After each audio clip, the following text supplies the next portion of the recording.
Hi guys, if you want to remove ads from Windows 11 search bar or search home,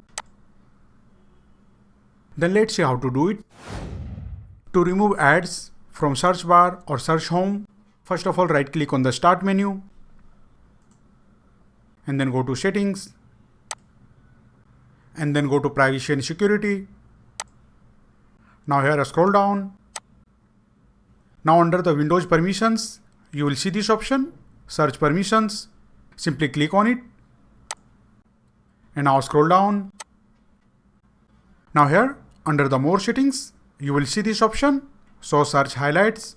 You have to simply turn it off. So simply turn it off. And once you disable this option, your computer will stop showing ads in the search box and in the search home. Let's check it out. Here you can see in the search bar, ad has been removed from here.